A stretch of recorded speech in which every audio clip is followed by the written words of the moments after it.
Indonesia is known as the Emerald of the Equator, and Bali is known as the Island of Gods.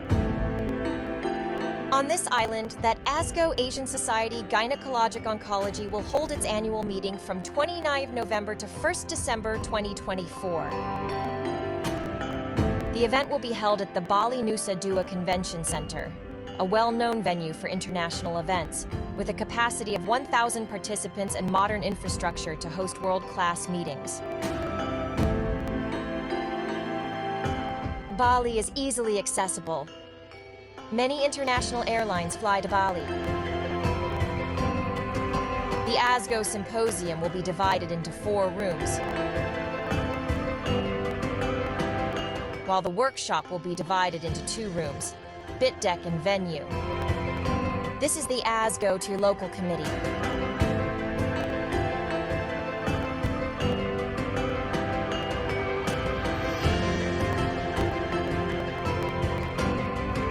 I'm Brahmana Skandar. On behalf of Indonesian Society Gynecology Oncology, I would like to welcome all the ASGO members and all the gynecologists in Asia and in the world to come to Bali for attending ASGO meeting 2024 in Bali, Indonesia. We invite you for coming to Bali and joining ASGO 2024.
Assalamualaikum warahmatullahi wabarakatuh.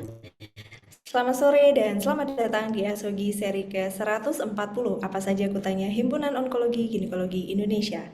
ASOGI merupakan webinar online series yang diselenggarakan oleh HOGI dan menjadi wadah diskusi seputar permasalahan dan kasus-kasus terkait onkologi ginekologi. Alhamdulillah, seperti hari Rabu sore biasanya bertemu lagi dengan saya Dr. Hoirunisa sebagai host yang akan menemani bincang sore kita tentunya bersama ASOGI. Dan tidak lupa kami juga mengucapkan terima kasih untuk seluruh rekan sejawat dokter, SPOG, ginekolog onkologi serta para guru besar yang sudah berkenan meluangkan waktunya mengikuti seri ASOGI dari minggu ke minggunya. Tentunya selama 60 menit ke depan kita akan sama-sama berdiskusi bersama para narasumber yang sudah pakar di bidangnya, dan di sore ini kita akan membahas mengenai perkembangan terkini kanker endometrium. Baik, di sini sudah hadir 3 orang narasumber dan moderator yang akan berbagi update ilmunya bersama kita. Izinkan saya menyapa terlebih dahulu narasumber kita yang pertama, Dr. Yahya Irwanto, spesialis obstetrik ginekologi, subspesialis onkologi. Beliau merupakan konsultan onkologi ginekologi di Fakultas Kedokteran Universitas Brawijaya dan di RSUD Dr. Saiful Anwar Malang. Selamat sore, Dr. Yahya. Selamat sore, Mbak Nisa. Ya, terima kasih dokter sudah berkenan hadir. Dan narasumber kita yang kedua yaitu Dr. Rudi Gunawan, spesialis obstetrik ginekologi, subspesialis onkologi DEMAS. Beliau ini merupakan konsultan onkologi ginekologi di RSUD Raden Matahir Jambi. Selamat sore Dr. Rudi. Ya, selamat sore Dr. Nisa. Ya. Sore dok, terima kasih. Selamat sore Dr. Rudi. Dan sore. Ya, dokter. Protes dokter Yahya, nggak disambut.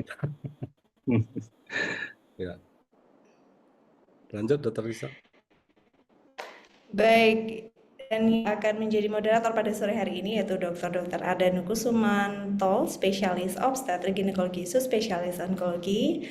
Beliau ini merupakan konsultan onkologi ginekologi dari Fakultas Kedokteran Universitas Gadjah Mada, RSUP Dr. Sarjito, Yogyakarta. Selamat sore Dr. Ardanu. Masih mute, Dok. Assalamualaikum, selamat sore Dr. Nisa. Selamat sore Dr. Lutfi dan Ya, Dr. Yahya. waalaikumsalam. Waalaikumsalam. Dr. Sanu, Ya, enggak foto ini ya, fotografi ya. Biasanya fotografi. matur nuwun Dr. Ardanu. Baik, kepada seluruh peserta Asogi, jangan lupa untuk mengakses pelataran sehatnya, kemudian join Zoom-nya sampai akhir acara karena absensi akan tercatat secara otomatis. Jadi tidak perlu mengisi link absensi. Dan yang peserta yang akan terverifikasi tidak perlu lagi untuk meminta akses di pelataran sehat, cukup menyelesaikan pembelajarannya saja. Kemudian kepada seluruh peserta yang berkenan untuk mengajukan pertanyaan secara langsung bisa menekan tombol raise hand terlebih dahulu atau bisa langsung menuliskan pertanyaannya di fitur Q&A yang sudah kami sediakan. Dan sebelum kita memulai diskusi kita pada sore hari ini, saya akan mengundang Sekjen Huki untuk memberikan sambutan sekaligus membuka acara sore hari ini kepada Dr. Tovan Widya Utami, spesialis obstetrik ginekologi, spesialis onkologi, kami persilahkan. Ya, baik. Terima kasih, Dr. Karinisa. Mohon izin, Profesor Dr. semua. Bismillahirrahmanirrahim. Assalamualaikum warahmatullahi wabarakatuh. Selamat datang kembali di Ashogi. Luar biasa ya, ini sudah sampai ke seri ke-140 ya. Jadi dalam hal ini saya mewakili Bapak Ketua Umum kita ya. Saya mencoba untuk mengikuti gayanya Pak Ketua ya. Jadi ini luar biasa teknologi ya, Dr. Ardanu, Dr. Yahya, Dr. Rudi. Iya. Ya, di sini kita bertemu dalam satu layar gitu kan ya. Dr. Ardanu di Jogja, Dr. Yahya di Malang ya, kemudian Dr. Rudi di Jambi, Dr. Khairunisa di Surabaya, saya sendiri di Jakarta ya. Di sini juga ada beberapa yang di balik layar, Mbak Lucy, Mas Alan, juga mungkin Dr. Birama juga ya di masing-masing tempat begitu ya. Jadi untuk saat ini saya juga tidak akan berpanjang lebar ya. Saya dalam hal ini mewakili Bapak Ketua Umum kita ya. Selalu salam hormat dan salam sehat ya. Bagi yang masih sehat, alhamdulillah semoga makin bugar ya. Yang saat ini diberikan ujian kasih sayang Allah ya berupa rasa sakit atau penyakit, mudah-mudahan semakin diberikan kemudahan untuk ikhtiar menyembuhkan penyakitnya ya. Kita sama-sama berdoa untuk kebaikan kita semua. Ya, jadi untuk saat ini perkembangan terkini kanker endometrium nanti tentunya akan dikupas tuntas oleh para ahlinya di sini ya. Mulai dari mungkin definisi, kemudian apa saja perkembangan terbarunya, tipe 1, tipe 2 pastinya, juga klasifikasi molekuler, itu nanti apa sih dampaknya terhadap klasifikasi maupun terhadap penyediaan fasilitas kita di daily practice ya, termasuk juga adalah dampaknya terhadap penentuan treatment strategi kita gitu, berapa esensial bagaimana kita menerapkan ini pada low resource misalkan seperti beberapa atau kebanyakan fasilitas di Indonesia ya, juga termasuk mengenali ya apakah kanker endometrium ini bisa dicegah atau tidak ya, preventable atau tidak, dan juga beberapa perkembangan nanti mungkin akan dibahas ya pada beberapa advance endometrium ternyata strateginya mirip-mirip ovarium sekarang diberikan neoadjuvan misalkan. Nanti ditanyakan aja di sini banyak yang hadir, alhamdulillah terima kasih banyak seluruh partisipan yang selalu setia ya terhadap Ashogi ini sejak Desember tahun 2020 yang lalu ya sampai sekarang 140 seri ya, luar biasa. Jadi mungkin itu saja dari saya. Selamat mengikuti ya. Semangat selalu untuk memberikan kemajuan ataupun perbaikan status kesehatan reproduksi perempuan khususnya di Indonesia ya. Sekali lagi kami mohon maaf atas segala hal yang mungkin dirasa kurang berkenan ya dalam penyelenggaraan ini ya, termasuk kami di belakang layar maupun yang di depan layar ya. Mudah-mudahan kita semua senantiasa mendapatkan taufik dan hidayah dari Allah Subhanahu wa taala, dan setiap gerakan kita selalu dinilai sebagai suatu amal ibadah ya. Mungkin itu saja. Selamat sekali lagi matur nuwun Dr. Ardanu, Dr. Yahya, dan Dr. Rudi yang begitu luar biasa telah meluangkan waktu untuk kita semua ya. Itu saja. Wassalamualaikum warahmatullahi wabarakatuh. Waalaikumsalam warahmatullahi wabarakatuh. Waalaikumsalam warahmatullahi wabarakatuh. Terima kasih banyak Dr. Tovan yang sudah berkenan untuk membuka acara Ashogi sore hari ini. Baik, selanjutnya kita langsung memasuki sesi pemaparan dan juga diskusi yang akan langsung dipandu oleh moderator kita sore hari ini kepada Dr. Ardanu Kusumanto, spesialis obstetrik ginekologi, subspesialis onkologi. Kami persilahkan. Baik, Dr. Nisa, terima kasih. Bismillahirrahmanirrahim. Assalamualaikum warahmatullahi wabarakatuh. Selamat sore para sejawat. Sore ini kita berkumpul bersama untuk melakukan refreshing dan mengikuti mungkin ada perkembangan terkini tentang kanker endometrium. Jadi kanker endometrium ini merupakan suatu keganasan yang berasal dari endometrium dari uterus ya. Nah, ini masih nampaknya masih merupakan kanker yang cukup banyak ditemukan, sehingga kita sebagai klinisi kita masih perlu untuk selalu mengupdate pengetahuan tentang untuk evaluasi, baik untuk diagnostik, untuk modalitas terapi dan monitoring post terapi untuk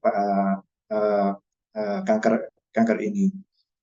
Untuk kesempatan pertama mungkin saya persilahkan mungkin untuk Dr. Rudi nanti tadi sudah pesan mau tentang awal ya, untuk Dr. Yahya mau konsentrasi ke terapi, sehingga saya mempersilahkan Dr. Rudi Gunawan, SPOG subspesialis onkologi ginekologi Dimas, untuk mulai memberikan pencerahan. Monggo Dr. Rudi. Ya, terima kasih Dr. Danu.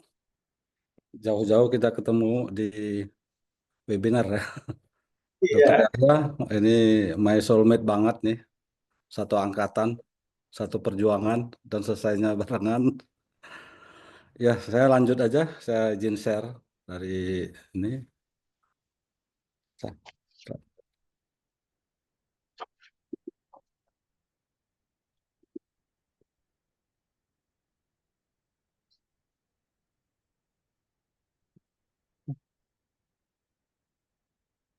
Slide ini.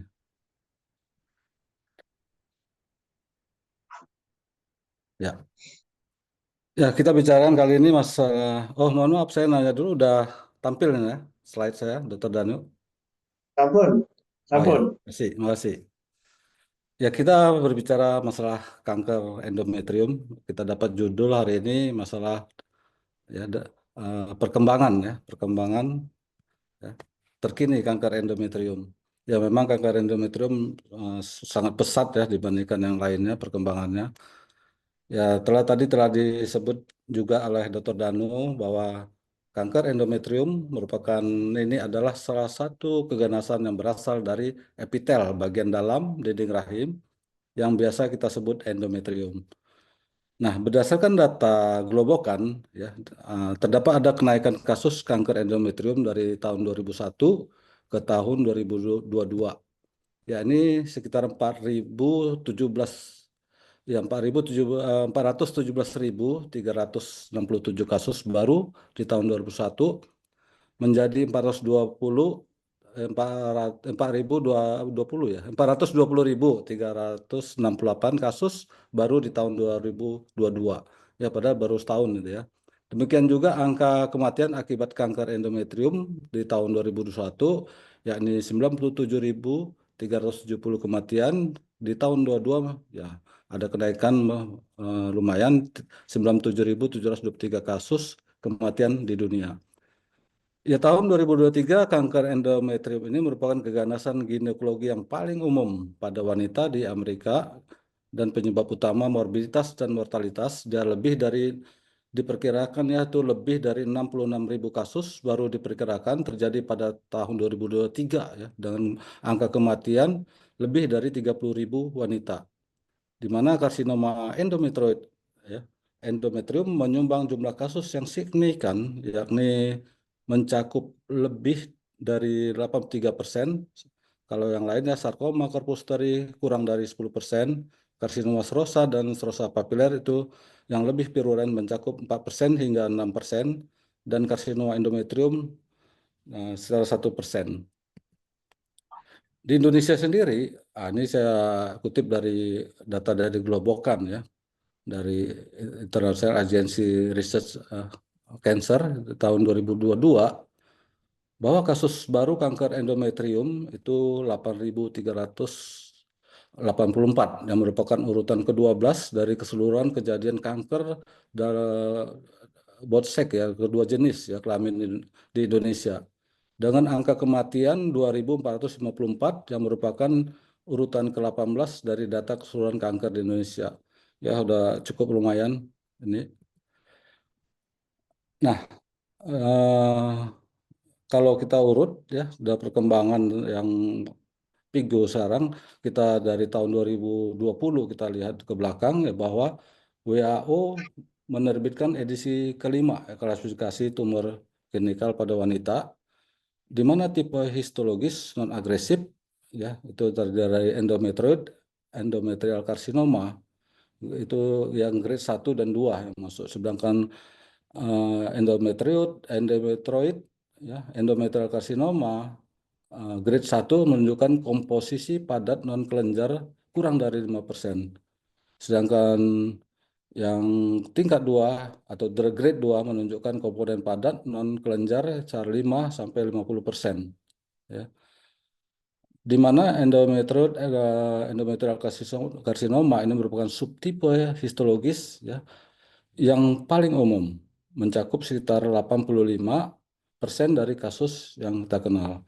Sedangkan tipe 2 itu histologis agresif meliputi endometrioid, endometrial karsinoma grade 3. Jadi 1-2 dia masuk yang ya low grade ya, yang high grade dia masuk dari grade 3 yaitu yang ini mencakup yang komponen padatnya lebih dari 50%.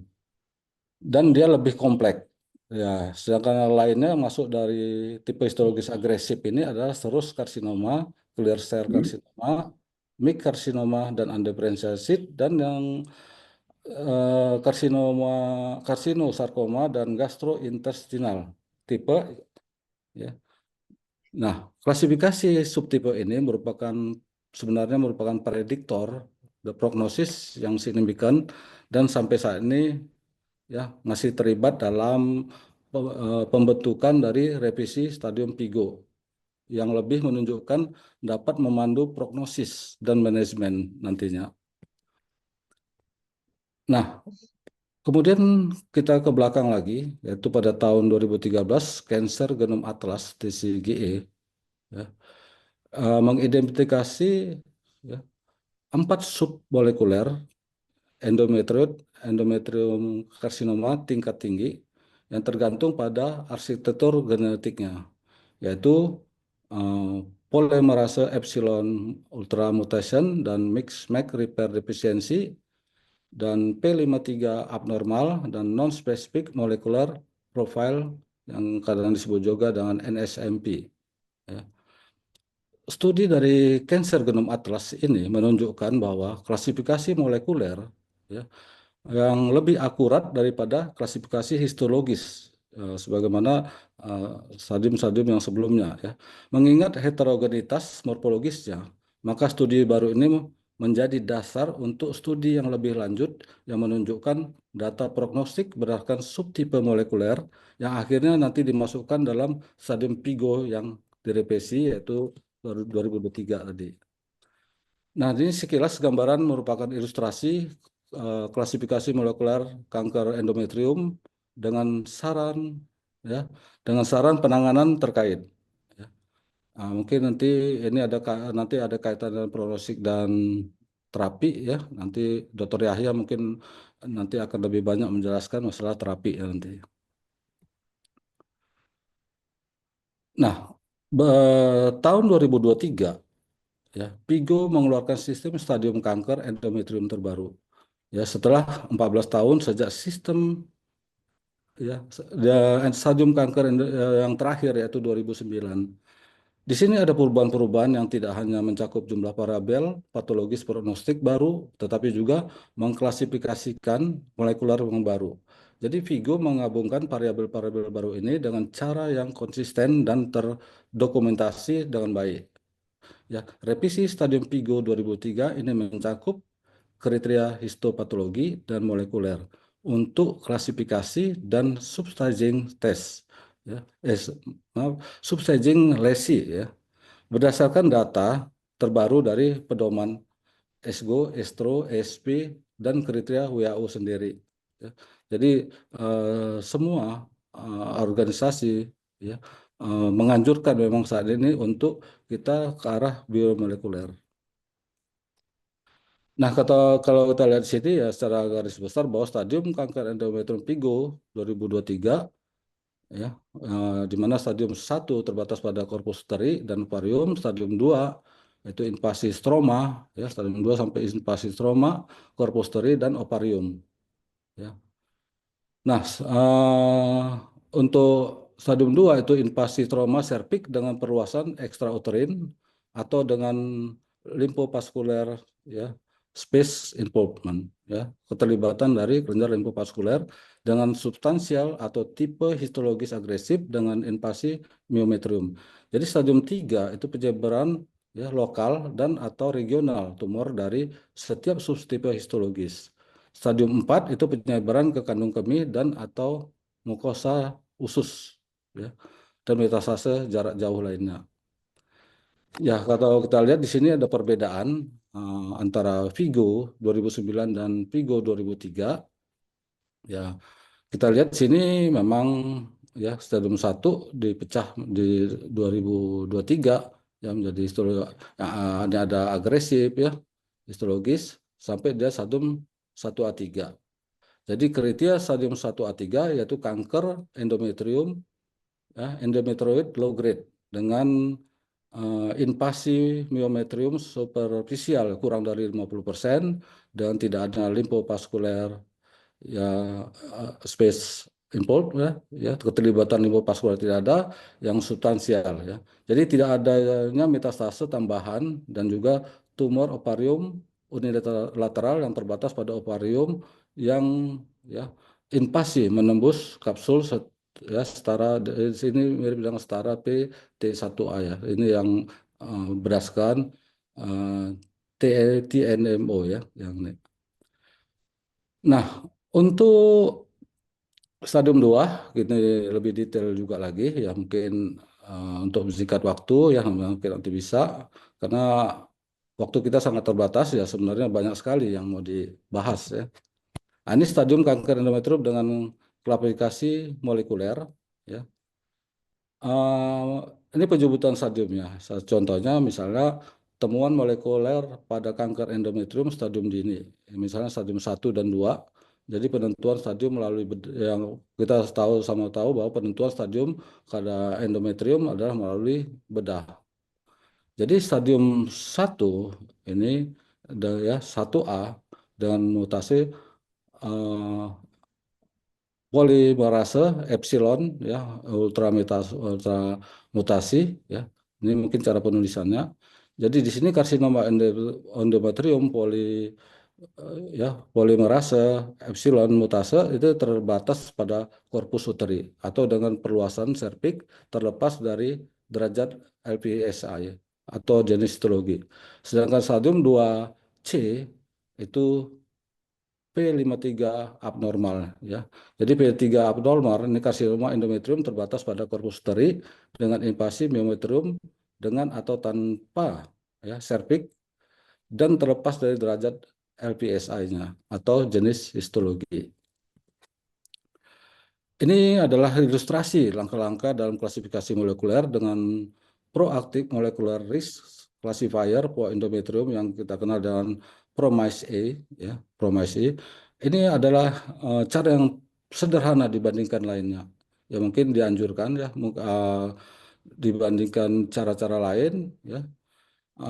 Tapi ya sama tujuannya, yaitu, nah, misalnya di sini, ya, penilaian pemeriksaan imunoiskimia. Jadi melalui pemeriksaan imunoiskimia untuk mengidentifikasi protein mismatch repair, ya, tumor. Hal ini memungkinkan rujukan yang cepat dan program kanker herediter yang dapat mengarah ke pengambilan keputusan, ya, terapi dan bedah.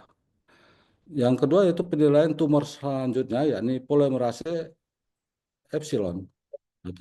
Mutasi domain exonukleus dari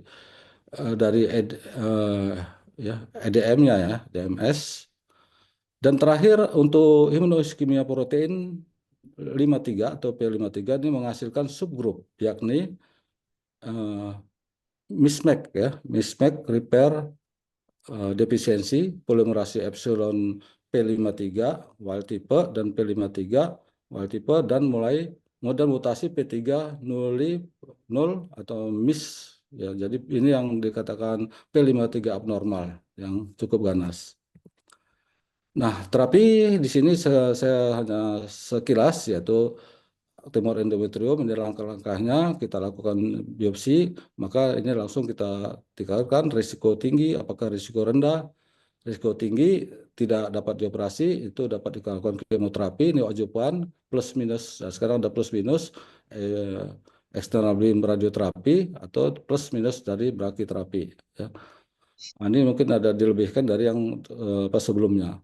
Sedangkan yang dapat dioperasi itu biasanya dilakukan hysterektomi total dan bilateral sapiotomi, dan ada khusus untuk yang mempertahankan rahim, nanti ada khusus dibicarain ya, observasi.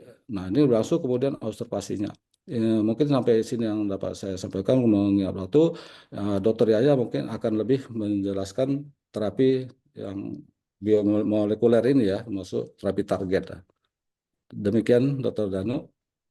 Assalamualaikum warahmatullahi wabarakatuh. Waalaikumsalam. Terima kasih Dr. Rudi atas penjelasan tadi tentang tipe-tipe dan diagnosis CA endometrium yang baru ini. Jadi sekarang sudah memasukkan unsur molekulernya. Ya. Untuk yang selanjutnya saya persilahkan pada Dr. Yahya Irwanto, SPOG Subspesialis Onkologi Ginekologi. Monggo untuk mulai memberikan pencerahan. Monggo waktu dan layar kami persilahkan. Baik, terima kasih Dr. Danu, Bu Sekjen, Dr. Rudi, dan para peserta webinar ASOGI yang saya hormati. Sudah kelihatan di layar? Ampun, sudah jelas. Baik, terima kasih. Baik, saya mulai. Kita akan membahas tentang tata laksana kanker endometrium. Tadi sudah disinggung oleh Dr. Rudi bahwa insiden kanker endometrium ini di negara maju ya, di Eropa maupun di Amerika itu memang berkembang dengan pesat oleh karena dengan angka harapan itu makin tinggi, kemudian banyak obesitas makin meningkat, sehingga memang risiko di negara maju insiden endometrium ini kecenderungannya meningkat, dibarengi dengan penurunan kanker serviks. Kemudian kanker endometrium ini menjadi masalah yang lebih menonjol dibandingkan di kita ya. Kalau kita masih kanker serviks yang lebih dominan. Tapi pada suatu saat di mana mungkin angka harapan hidup kita makin tinggi dan juga kesejahteraan kita makin meningkat, tentu obesitas sebagai salah satu risiko daripada CA endometrium ini juga akan berimbas bahwa nanti insiden kita juga meningkat. Ini ya angka di US ya.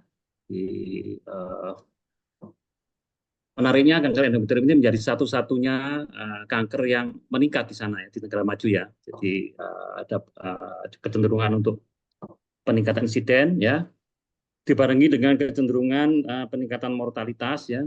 Dan maka mereka saat ini benar-benar gencar untuk melakukan penelitian baik tentang manajemen maupun menemukan obat-obat terbaru yang bisa dipakai untuk CA endometrium.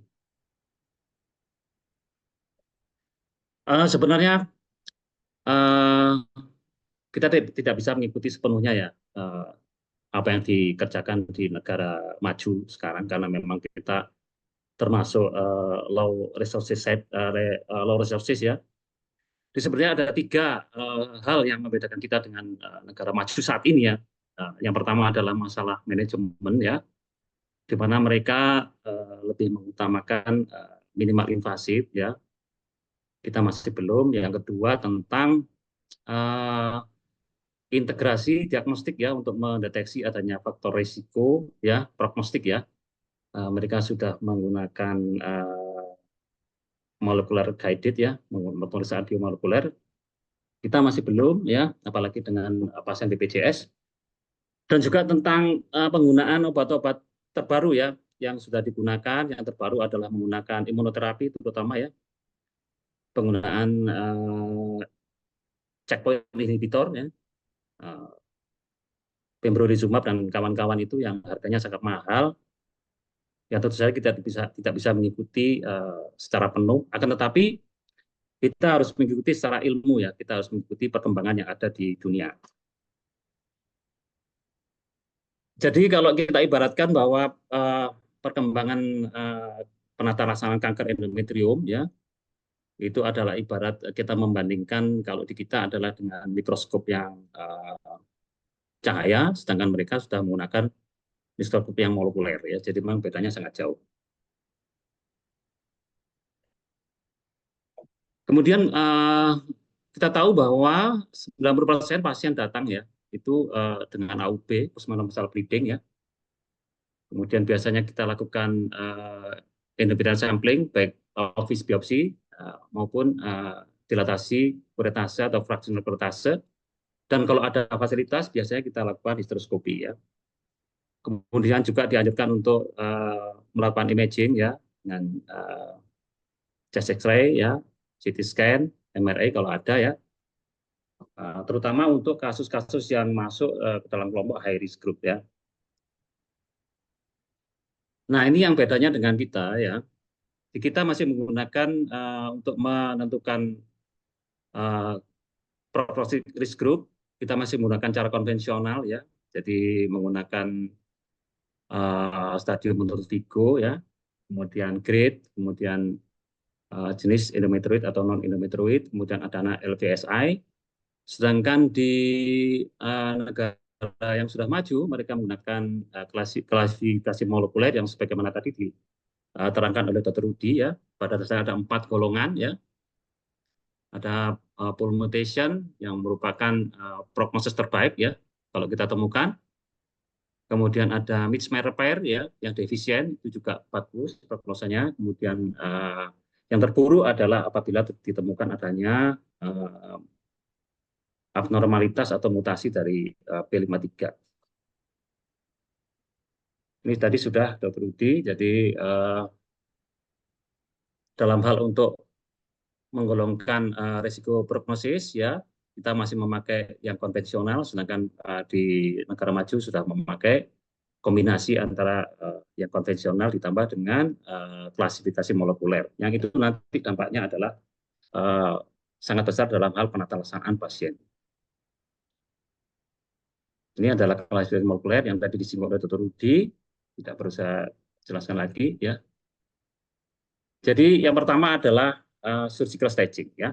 Jadi terapi utama daripada kanker endometrium adalah standarnya adalah operasi. Operasinya apa? Operasinya adalah THBSO ditambah dengan diseksi daripada kelenjar getah bening ya, kecuali untuk yang fertility sparing ya, yang memang tapi dengan syarat dan ketentuan yang berlaku. Ya. Untuk yang high risk group ya, biasanya ditambahkan dengan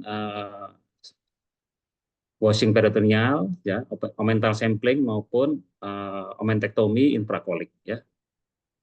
Kemudian untuk yang stadium 3 atau 4, sedapat mungkin dilakukan tumor deplaking sehingga meninggalkan residu tumor seminimal mungkin. Kemudian apakah mungkin untuk melakukan ovarian preservation atau mempertahankan ovarium? Mempertahankan ovarium ya, terutama untuk pasien-pasien muda ya, itu dimungkinkan apabila stadiumnya adalah stadium 1A dan grade-nya adalah grade 1 ya. Jadi pasien yang benar-benar low risk ya. Dan tidak ada risiko genetik daripada pasien seperti BRCA mutasi atau Lynch syndrome ya. Kemudian pendekatan dari pembedahan itu bisa dilakukan berbagai cara, yang terutama di negara maju sudah menggunakan minimal invasi, baik laparoskopik maupun robotik. Tapi kalau kita masih menggunakan per abdominam ya kebanyakan ya. Tapi yang penting bahwa kita harus hindari adanya tumor spillage ya. Jadi baik itu karena pecah spontan ya, maupun karena akibat dari tindakan pembedahan. Jadi kita harus hindari adanya tumor spillage ya pada saat kita melakukan pembedahan. Kemudian yang penting lagi adalah lymph node mapping ya. Jadi ini ya, dilakukan diseksi daripada lymph node pelvic ya. Kemudian sejak tahun 2016 diperkenalkan adanya sentinel node biopsi ya. Ini yang sekarang dipakai ya dengan menginjeksi indocyanin green yang itu lebih akurat ya keuntungannya, kemudian morbiditasnya lebih kecil ya. Kemudian dia bisa mendeteksi adanya metastasis maupun mikrometastasis ya. Dan juga bisa melihat adanya node involvement ya, keterlibatan kelenjar getah bening ya.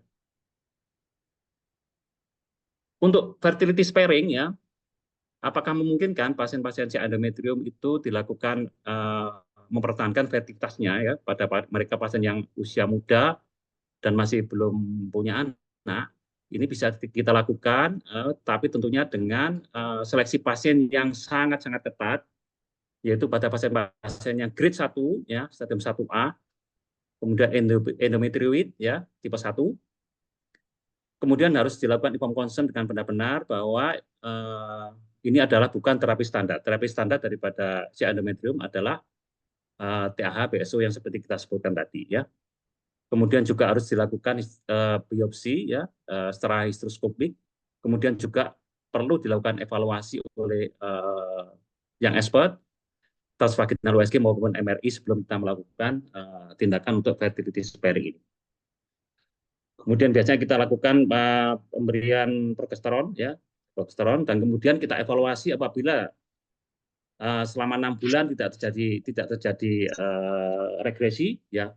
Kita sarankan untuk dilakukan terapi sesuai standar, yaitu dilakukan pengangkatan rahim. Kemudian juga di sini juga perlu diperiksa juga tentang adanya pole mutation untuk memastikan bahwa benar-benar ini adalah low risk. Ya.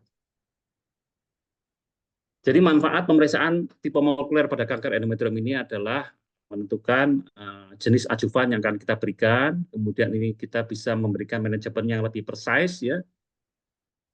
Personal care ya. Kemudian ini berguna untuk treatment choice ya. Pilihan-pilihan terapi itu berdasarkan panduan daripada tipe molekuler daripada kanker endometrium. Ya ini untuk low risk ya. Tadi sudah disebutkan Dr. Rudi, itu pengobatannya adalah tidak perlu adjuvan ya. Ini adalah low risk. Ini kombinasi antara risiko dengan histopatologi dan biomolekuler ya. Jadi kalau kita temukan low risk stage 1 sampai 2 ya dengan adanya pole mutation ya atau stage 1A dengan mismatch repair yang defisiensi ya, endometriosis CA low grade ya, RVSI negatif itu bisa dilakukan tanpa terapi adjuvan ya. Kemudian untuk intermediate risk ya kita lakukan brachytherapy dan eksternal radioterapi ya. Kemudian yang high sampai intermediate kita bisa berikan ya ini ditambah dengan sistemik terapi ya, bisa dengan kemoterapi ya, golongan cisplatin dan paclitaxel. Kemudian yang dilakukan di negara maju adalah kombinasi antara cisplatin dengan imunoterapi, terutama yang golongan checkpoint inhibitor ya, golongan pembrolizumab dan kawan-kawan itu ya. Kemudian juga bisa diberikan imunoterapi tersendiri ya, tanpa kemoterapi ya. Kemudian kemoterapi dan targeted terapi. Ini tentu saja panduannya adalah kalau kita memeriksa jenis biomolekuler tadi ya. Jadi kalau misalnya imunoterapi itu sensitif pada apabila kita menemukan si endometrium dengan pole mutation ataupun mismatch repair ya, jadi MMR itu yang. Tapi untuk P53 tidak efektif. Untuk high risk ya, jadi adjuvannya adalah kemoradioterapi ya, tidak bisa radioterapi saja, tapi harus kombinasi ya dengan terapi sistemik. Demikian juga untuk advanced dan recurrent disease, di mana angka harapan hidup 5 tahunnya hanya 20%, ya. Itu berbagai macam upaya dilakukan, ya, baik radiasi maupun dengan sistemik terapi, ya, dengan menggunakan kemoterapi maupun kombinasi kemoterapi dan imunoterapi serta targeted terapi. Baik, inilah berbagai macam, ya, pilihan agent yang sudah terbukti dari berbagai macam penelitian, ya. Kalau kita menemukan si endometrium dengan full mutation, ya, itu kita bisa memberikan kemoterapi, ya, kombinasi dengan imunoterapi, ya. Ini contoh agentnya adalah golongan pembrolizumab, dostarlimab, durvalumab dan sebagainya, ya. Kemudian kalau kita menemukan adanya microsatellite instability yang hypermutated atau MMR, ya, itu kita bisa juga berikan golongan imunoterapi, ya, maupun kombinasi dengan kemoterapi, ya. Ini ada penelitian dari GY 018, ya, menunjukkan adanya respons sampai sebesar 82%, ya. Kemudian demikian juga untuk tipe yang lain, molekuler yang lain, ya, itu juga kita berikan golongan exportin 1 inhibitor ataupun WE1 inhibitor, ya. Contoh obatnya adalah selinexor, ya. Tapi ini masih dalam penelitian, ya. Tapi memberikan harapan karena ini mengingat bahwa P53 ini merupakan memberikan prognose yang paling buruk, ya. Kemudian ada hormonal terapi, tentu saja kita harus memeriksa estrogen reseptor dan progesteron reseptor, ya. Kemudian juga apabila markernya yang kita temukan HER2 positif, ya, kita bisa berikan anti HER2, trastuzumab atau Herceptin, ya. Kemudian kalau kita menemukan aromatase inhibitor, ya, kita bisa berikan anti aromatase inhibitor, ya. Tapi ini kendalanya, ya. Ini yang terbaru, harga daripada contohnya ini harga pembrolizumab, ya. Yang terbaru ini baru saya browsing, merek Keytruda, ya. Nah, ini untuk pemberian 3 minggu itu harganya 11.000, ya, 11.000 dolar, ya. Jadi sekitar 150-an juta, ya, per 3 minggu, ya. Jadi mungkin BPJS ini bisa bangkrut ini, ya. Nah, ini penelitiannya, ya. Kita lihat bahwa pemberian imunoterapi, ya, pada MMR defisiensi itu memberikan responnya sangat bagus, ya, dibanding dengan pMMR, ya. Ini penelitian dari GY 018, ya, menunjukkan. Nah, ini pemberian imunoterapi, ya, dibandingkan dengan placebo memberikan hasil yang bagus, ya, dari segi progression-free survival-nya, ya, kelihatan signifikan. Ini 2 subgrup dari para MMR, ya. Status MMR penting karena yang dMMR, ya, yang merupakan 20% populasi, itu hasilnya tampaknya lebih bagus, ya, kalau kita memberikan memberikan imunoterapi, ya. Tapi yang jenis pMMR, mismatch repair yang proficient, itu hasilnya kurang bagus, ya, tidak sebaik daripada dMMR. Baik, ini adalah penelitian lain, ya, banyak penelitian yang menunjukkan bahwa pemberian imunoterapi, ya, kombinasi imunoterapi dengan kemoterapi itu memberikan hasil yang bagus, ya. Ini ada 3 penelitian yang hasilnya kurang lebih serupa, GY 018, UBI, ATEN, ini hasilnya sangat bagus, ya, pemberian kombinasi kemoterapi, ya, dan imunoterapi itu hasilnya tampaknya memberikan harapannya sangat bagus di masa yang akan datang. Ini pemberian bisa juga diberikan imunoterapi secara single, ya. Ini kita lihat juga hasilnya cukup bagus, ya, respon rate-nya. eh, sekitar hampir 50% ya untuk di MMR. Sedangkan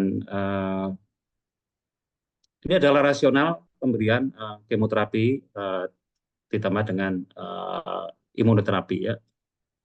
Jadi imunoterapi yang diberikan biasanya anti-PD program DET ya, anti program DET, di mana ini adalah checkpoint inhibitor ya. Di mana dengan pemberian checkpoint inhibitor ini maka sel T akan diaktifasi dan bisa mengenali sel kanker dan untuk pada akhirnya dia akan membunuh sel kanker. Ini adalah hormonal terapi ya. Ada penelitian dari GOG 119 juga memberikan hasil yang lumayan. Kemudian aromatase inhibitor ya, trastuzumab ini juga dibanding placebo ya meningkatkan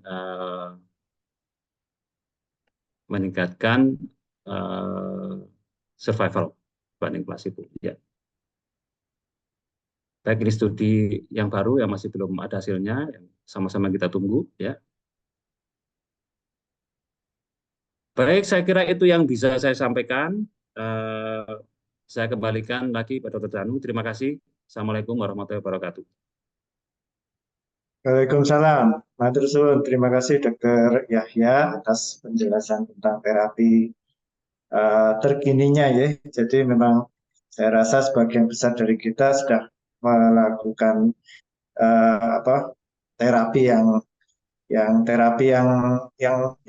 konservatif ya, yang surgery dengan kemoterapi. Tetapi untuk yang sampai ke yang advance tadi, yang target terapi mungkin tidak banyak dari kita yang melakukan. Tetapi tidak apa, mungkin ini sesuai dengan yang selalu Bapak Ketua Hoki sampaikan ya, bahwa kita mungkin tidak selalu bisa memberikan terapi yang terkini untuk pasien kita, tetapi kita memang sebaiknya harus tahu terapi apa yang paling bagus sekarang.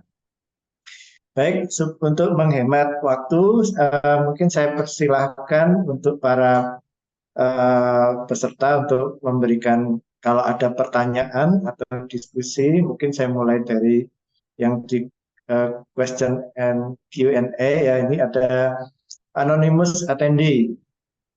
Ini kanker endometrium terkait juga dengan Lynch syndrome, yaitu seorang dengan Lynch syndrome 40-60% akan terjadi kanker endometrium. Bagaimana cara mendeteksi awal seseorang mengidap sindroma ini? Mungkin ini saya persilakan Dr. Rudi mungkin ya yang untuk diagnosis atau prognosis ya ini.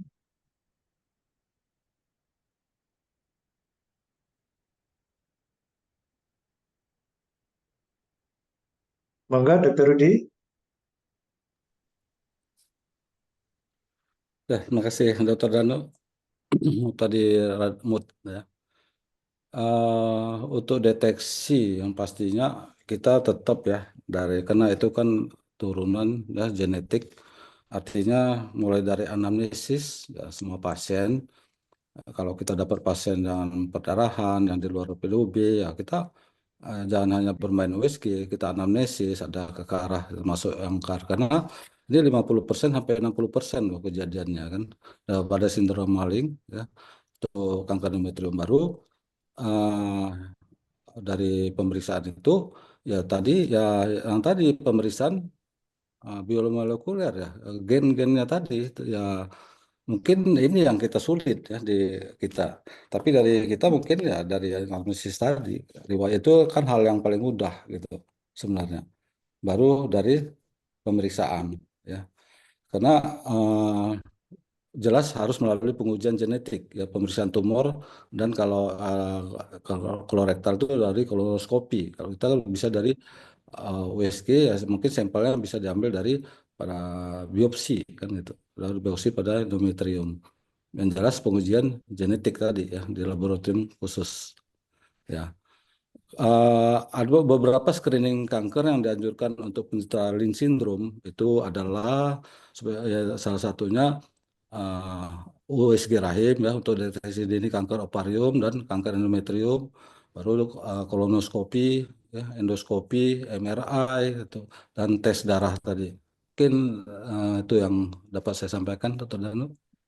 Dr. Yahya Oke.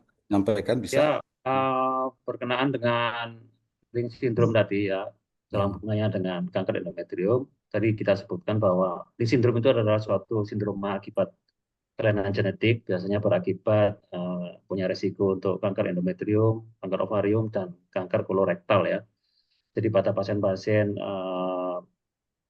kanker endometrium yang berniat untuk melakukan preservasi dari ovarium, ya usianya muda, ya, perlu dipertimbangkan kalau memang secara genetik punya kelainan Lynch syndrome ini ya. Kita tidak bisa meninggalkan ovarium ya. Jadi kalau ada Lynch syndrome ini. Saya kira begitu, Dr. Tanu. Ya. Oke.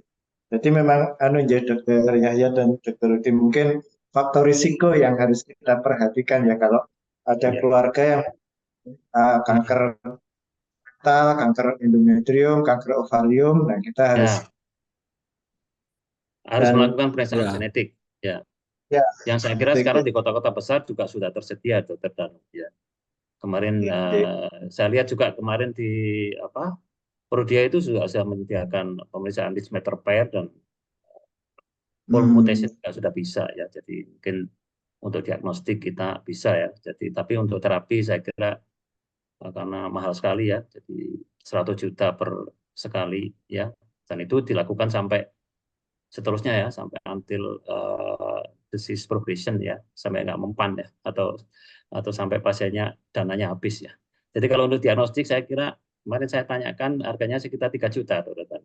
Jadi mungkin masih terjangkau, tapi untuk yang memakai obat-obatan semacam imunoterapi tadi itu mungkin hanya segelintir orang gitu yang mampu untuk di negara kita ya. Itu kendalanya ya.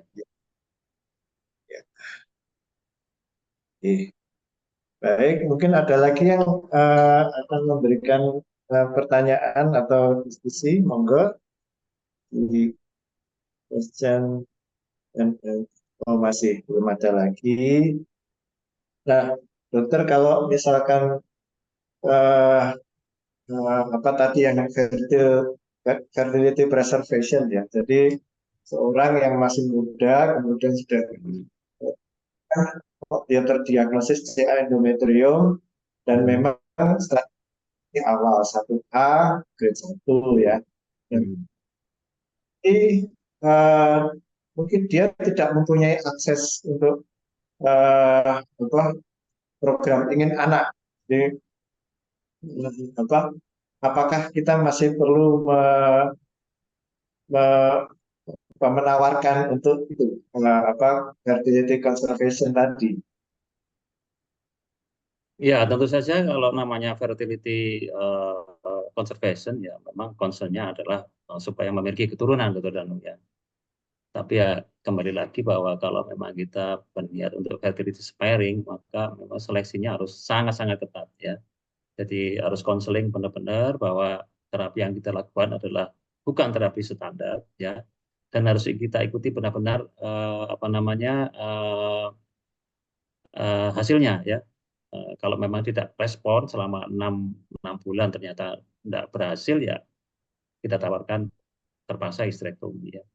Tapi kalau memang sejak awal pasien menyadari bahwa sudahlah nggak perlu punya anak, yang penting saya tidak sakit, ya itu saya kira lebih bagus ya. Jadi yang penting kalau dalam hal fertility sparing maka konseling yang betul-betul detail ya, dan kita jelaskan sejelas-jelasnya risikonya dan apa yang kita lakukan ya.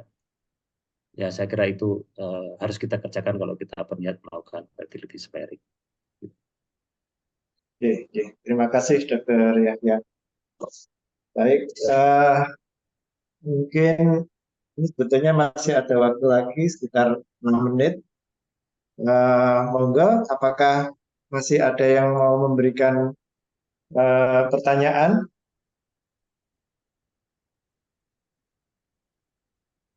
Kalau tidak, nanti saya persilahkan untuk pembicara untuk memberikan take home message, mungkin mulai Dr. Rudi. Ya, eh, terima kasih Dr. Danu. Ya, untuk menghadapi masalah morbiditas dan mortalitas dari kanker endometrium ini, ya kita memang ya, semua ya, termasuk ya sejauh-sejauh di daerah itu betul-betul eh, care ya, karena ini kanker endometrium ini sebenarnya kanker yang sangat mudah sembuh kan gitu, kronis. Tapi dia survivalnya dia dibanding yang lain justru jelek, rendah gitu. Ya, jadi oleh sebab itu angka rekurensi dan angkanya itu tinggi. Nah, ini tergantung kita juga penanganan pertama, karena banyak kasus kita ketemu kanker endometrium ini adalah nggak sengaja, ya, nggak sengaja.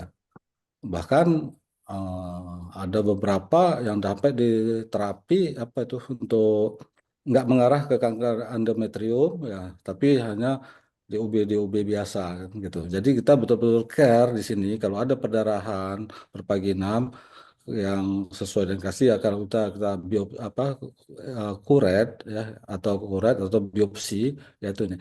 Banyak sekali kadang kita menemukan pasien dengan hiperplasia ya, nah, jelas kadang itu tertulis atipik gitu, ya. Nah, itu care loss gitu. Kita lihat nggak ada beberapa tahun kemudian kita lihat hasil PA-nya, rupanya udah ketahuan dulunya. Tapi sekarang ketemu dan kita ini sudah endometrium kan gitu. Jadi disinilah kita harus benar hati-hati. Nah kemudian juga masalah menyangkut terapinya ya. Ini kan bukan hanya sekedar angkat rahim. Karena jangan beranggapan kita angkat rahim udah selesai, tapi follow up-nya masih ada gitu. Dan sebaiknya kita lakukan deteksi dulu lah, deteksi melalui biopsi atau kuretase. Nah kalau ada temuan lesi prakankernya ya langsung kita terapi pada lesi prakanker atau dirujuk kan gitu aja. Jangan langsung main histerektomi. Bahkan kita sering ketemu itu didiagnosa dengan myoma uteri, tapi hasil ujung-ujungnya akhirnya ada sarkoma corpus uteri, kan sering kejadian itu. Ya memang kita kadang laparotomi surgical staging, apa maksudnya kita laparotomi untuk stagingnya untuk negatif semua gitu. Jadi berarti kan ini masih terlokalisir. Tapi ternyata 3 bulan kemudian sudah metastase paru nih. Jadi di sini jeleknya dari ini tadi. Kita kan nggak pernah periksa ada P53 abnormalnya kan, kalau bisa aja ternyata dia P53 abnormal itu kan sangat buruk kan gitu ya.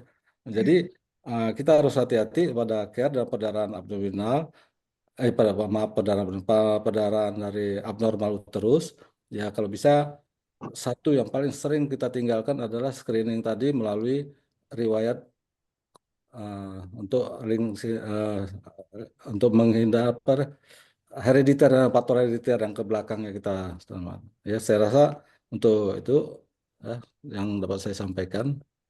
Dr. Danu, terima kasih. Oke, matur suwun Dr. Rudi. Jadi memang faktor risiko kemudian juga pemeriksaan ya, tentunya kita juga apa supaya tidak lupa untuk periksa dalam. Jadi Ya, apa tidak lupa untuk periksa dalam. Sebelum ke Dokter Yahya ini ternyata masih ada Q&A 1 ini dari Dr. Aditya Arya Putra. Assalamualaikum warahmatullahi wabarakatuh. Mohon izin bertanya dokter mengenai hiperplasia endometrium menuju kanker endometrium. Langkah preventif terbaik menurut SOP dan pengalaman dokter bagaimana nggih dokter strateginya? Terima kasih sebelumnya dokter. Mungkin ini tadi sebagian sudah disinggung oleh dokter Rudi nggih. Apakah ada tambahan Ya, atau dokter Yahya?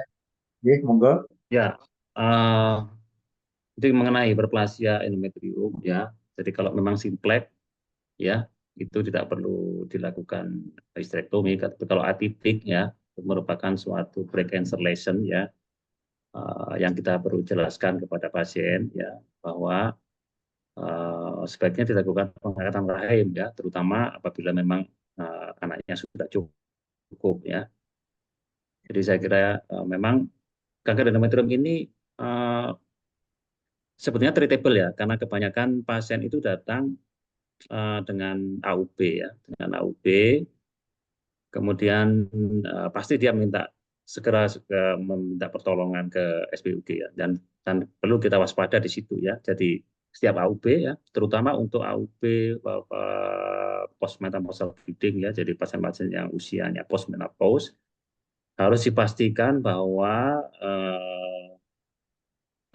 tidak ada kanker ya. Jadi kita harus lakukan cermat baik dengan biopsi ya, kalau perlu dilatasi kuretase, maupun kalau ada sarana histeroskopi ya kita lakukan biopsi dengan panduan histeroskopi. Saya kira lebih bagus ya. Jadi waspada ya, kalau ada AUB pada usia postmenopause ya, harus dihilangkan kemungkinan adanya kanker endometrium ini. Saya kira begitu, Dr. Danu. Ya. Apakah itu termasuk take home message, Dr. Yahya? Ya, message saya untuk kanker endometrium ini adalah bahwa kanker endometrium ini tampaknya adalah akan menjadi tantangan kita di yang akan datang ya, karena memang kalau kita lihat di negara maju ya, trennya semakin meningkat dan perkembangannya baik dari segi treatment maupun penemuan obat-obat baru ini sangat pesat ya. Jadi meskipun untuk di kita memang tidak applicable karena mahal ya, paling tidak kita sebagai dokter ya, kita harus selalu mengikuti ya. Barangkali nanti suatu saat Indonesia sudah kaya dan bisa menanggung semua itu ya. Jadi saya kira mungkin sekarang kita hanya terbatas pada radioterapi dan kemoterapi ya. Tapi mudah-mudahan pada yang akan datang ya. Saya pernah dapat pasien dari Hong Kong ya, itu TKI pulang ya. Itu dibawahi Cialvarium ya, dibawahi obat dari Hong Kong itu Lynparza ya, Lynparza, olaparib. Itu harganya juga mahal, itu 90 juta itu 1 bulan itu. Jadi demikian juga untuk endometrium ini, kalau kita pakai imunoterapi itu juga harganya sangat-sangat mahal. Jadi tapi apapun tetap kita harus ikuti perkembangan di bidang ilmu ya, supaya kita bisa terus mengikuti ya. Jadi tidak ketinggalan ya, meskipun tidak semua bisa kita aplikasikan ya. Saya kira itu, Dr. Danu, apa yang bisa saya sampaikan. Terima kasih. Oke. Terima kasih saya ucapkan kepada senior-senior saya, pembicara kita, Dr. Yahya Irwanto dan Dr. Rudi Gunawan, yang sore hari ini sudah memberikan tips-tips juga penanganan praktis terkini, juga penanganan terkini. Selain praktis terkini, juga penanganan terkini ya.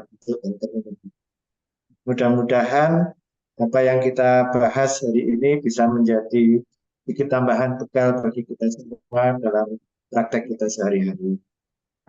Terima kasih. Mungkin karena waktu, saya kembalikan kepada Dr. Nisa.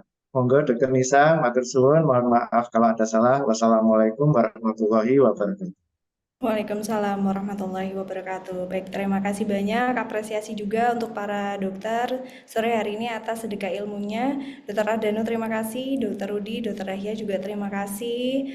Baik, memang salah satu gejala utama pada kanker endometrium adalah abnormal uterine bleeding, yang mana kita sering menemukan pada praktek klinis sehari-hari, dan yang paling krusial adalah bagaimana kita mendiagnosis apakah ini memang kanker atau bukan. Kemudian tadi beberapa update perkembangan terbaru seputar kanker endometrium itu meliputi stagingnya, kemudian klasifikasi molekuler seperti pol mutation, MSI, dMMR, dan P53 yang sangat terkait dengan prognosis, yang juga terbagi ternyata menjadi low intermediate, high intermediate, dan high risk, yang kemudian selanjutnya akan tentu berpengaruh pada terapi ajuvannya, termasuk tadi disebutkan imunoterapi maupun targeted terapi. Baik, semoga apa yang kita diskusikan sore hari ini memberikan banyak manfaat untuk kita, dan tidak terasa memang sudah 1 jam lebih kita berdiskusi. Jadi kami harapkan kepada seluruh peserta untuk mengecek secara berkala akun pelataran sehatnya, kemudian bisa menyelesaikan pembelajaran sampai batas waktu tanggal 28 September 2024. Dan kembali saya tidak bosan-bosan mengingatkan karena sudah semakin dekat tanggal 28 November sampai 1 Desember 2024 nanti, Hoki akan menjadi tuan rumah ASGO Meeting 2024 yang akan diselenggarakan di Indonesia, tepatnya di Pulau Bali. Akan ada simposium internasional tentunya dengan speaker bertaraf internasional dengan SKP-nya 30 SKP Kemenkes dan ada 7 workshop dan masing-masing SKP-nya ada 24 SKP. Registrasi masih dibuka sampai menjelang acara di November akhir nanti dan abstract submission bisa dilakukan sampai akhir bulan September ini. Info lengkap bisa diakses melalui www.asgo2024bali.org. Baik, jangan khawatir untuk yang ketinggalan join Asogi seri sore hari ini dari awal sampai akhir bisa mengakses full videonya di YouTube Asogi dan begitu juga di seri-seri yang sebelumnya. Kami ucapkan terima kasih atas perhatian dan atensi seluruh peserta Asogi. Sampai jumpa di Asogi seri berikutnya. Kami undur diri. Wassalamualaikum warahmatullahi wabarakatuh. Waalaikumsalam warahmatullahi wabarakatuh. Terima kasih Dr. Tovan, Dr. Adanu, Dr. Rudi, Dr. Yahya.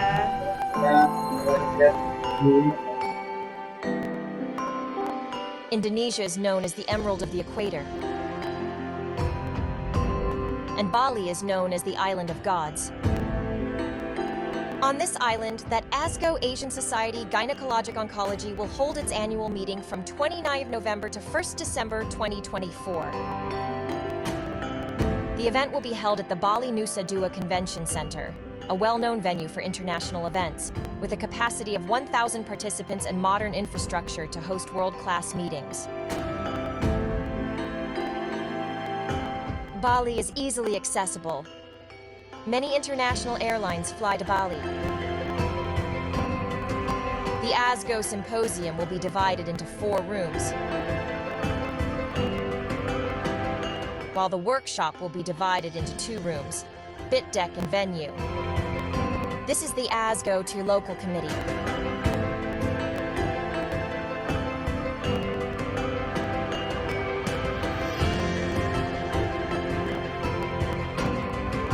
I'm Brahmana Iskandar. On behalf of Indonesian Society Gynecology Oncology, I would like to welcome all the ASGO members and all the gynecologists in Asia and in the world to come to Bali for attending ASGO Meeting 2024 in Bali, Indonesia.